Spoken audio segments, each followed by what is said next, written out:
অনেকদিন ধরেই পদ্মার মাঘাটের ইলিশ খাইতে আমার ভীষণ মন চাচ্ছিল, সেই সাথে মিস করতেছিলাম ইলিশের সেই বিখ্যাত লেজ ভর্তা, যেটা টেস্ট আমার মনে হয় না মাঘাট ছাড়া আপনারা অন্য কোথাও পাবেন। আর কেমন ছিল সেই রাতের মজার অভিজ্ঞতা সেটাই শেয়ার করবো আজকের ভিডিওতে। Guys, let's start our today's video.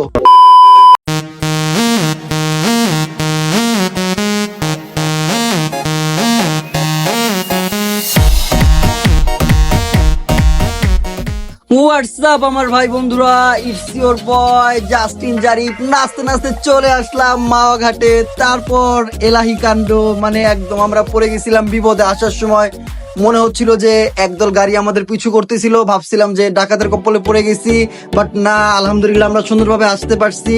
আমরা এসে উঠেছিলাম রূপালী ইলিশ রেস্টুরেন্টে। এই রেস্টুরেন্টের আমি অনেক রিভিউ দেখছি, যার কারণে এটাই আমার আজকে ফার্স্ট টাইম আসা। এসে আমরা ইলিশ দেখা শুরু করতেছিলাম। আমার ভাই ইলিশ দেখতেছিল, কারণ সে অনেক বেশি মানে মাছের কোয়ালিটি কোনটা কেমন কি ভালো হবে সেটা অনেক বেশি ভালো হয়, মানে ভালো বোঝে। 3-4টা মাছ আমরা উঠিয়ে দেখলাম, বাট আমাদের একটা মাছও পছন্দ হচ্ছিল না। তারপর ফাইনালি অনেক দেখা সাক্ষাতের পর একটা মাছ আমরা সিলেক্ট করে ফেললাম। তারপর এই মাছটা কুটাকুটির কাজে একদম লেগে পড়লো। আমরা টোটাল ছিলাম 3 জন, যার কারণে আমরা একটা ইলিশ মাছই নিয়েছিলাম। আমার মনে হয় একটা ইলিশ মাছই বেশি হয়ে যাবে। তারপর ইলিশ মাছগুলো সুন্দরভাবে ক্লিন করে এই বলের মধ্যে রাখা হয়। রাখার পর সব রকমের মশলা দিয়ে মাছগুলোকে সুন্দরভাবে মিক্সিং করা হচ্ছিল। একটা সুন্দর একটা স্মেল আসতেছিল, সাথে ছিল বেগুন ভাজিও।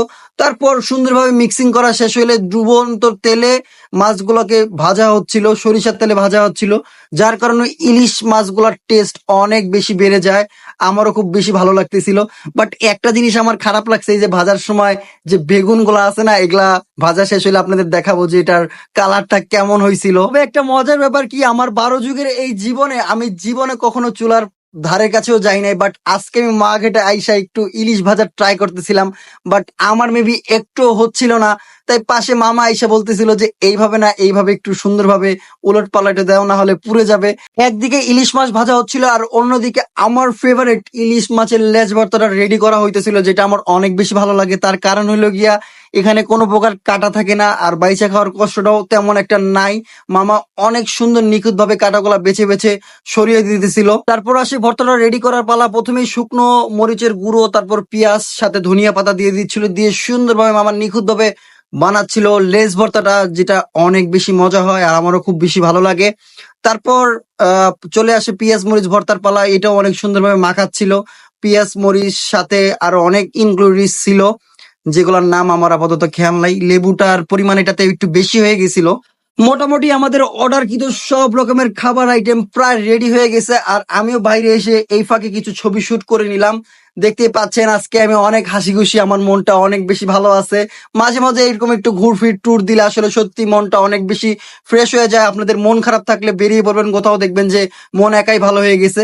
তারপর মামারা চলে আসলো খাবার নিয়ে। প্রথমে ইলিশ মাছ নিয়ে আসলো, যেটা দেখতে অনেক বেশি ক্রিস্পি লাগতেছিল, বাট এই যে বলছিলাম বেগুনের কালারটা, বেগুন অনেক বেশি মানে একটু বেশি ভাজা হয়ে গেছে, যার কারণে পুইরা গেছে। এটা ছিল পেঁয়াজ মরিচ ভর্তা, ওইটা ছিল সালাদ, আর সামনে ছিল ডাল আর লেজ ভর্তা, আর সাথে ছিল সাদা ভাত আর পানি। টেবিল ভর্তি সাজানো এত এত লোভনীয় খাবার দেখে আমি আর ওয়েট করতে পারলাম না, তাই ঝটপট আমি আমার প্লেটে ভাত বেড়ে নিলাম। তারপর হালকা একটু লেবু চিপড়ে নিয়ে একটা মাছের পিস নিয়ে নিলাম। আর হ্যাঁ, আপনাদের বলছিলাম যে বেগুনটা একদম পুড়ে ফেলছে, যেটা আমার কাছে একটু ভালো লাগে নাই। তারপর আমি প্লেটে হালকা করে একটু সালাদ নিয়ে নিলাম। সালাদটা ভালোই ছিল, বাট লেবুর পরিমাণটা যদি আর একটু কম হইতো তাহলে মনে হয় টেস্টটা আরো ভালো পাওয়া যেত। অনেক কথা হইলো, এখন আমি বিসমিল্লাহ বলে খাবারটা মুখে দিলাম। আমার কাছে অনেক বেশি ভালো লাগছে। নর্মালি আমি তেমন একটা মাছ বছর অন্তর একবারও বাসায় খাই না বললেই চলে, বাট এই মাঘাটে আসলে আমি মানে মাছ তখন খাই, কারণ মাঘাটের এই ইলিশ মাছটা আমার অনেক বেশি ভালো লাগে, বাট বাসায় কুক করলে কেমন জানি একটু ভালো লাগে না। তো মোটামুটি এই ছিল আমার মাঘাটের ছোট্ট একটা ব্লগ ভিডিও। আশা করি ব্লগটা সবার অনেক ভালো লাগছে।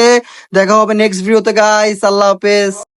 সে বৃষ্টি ভেজা পায় সামনে এলে হায় ফোটে কামিনী, আজ ভিজতে ভালো লাগে শূন্য মনে জাগে প্রেমের কাহিনী।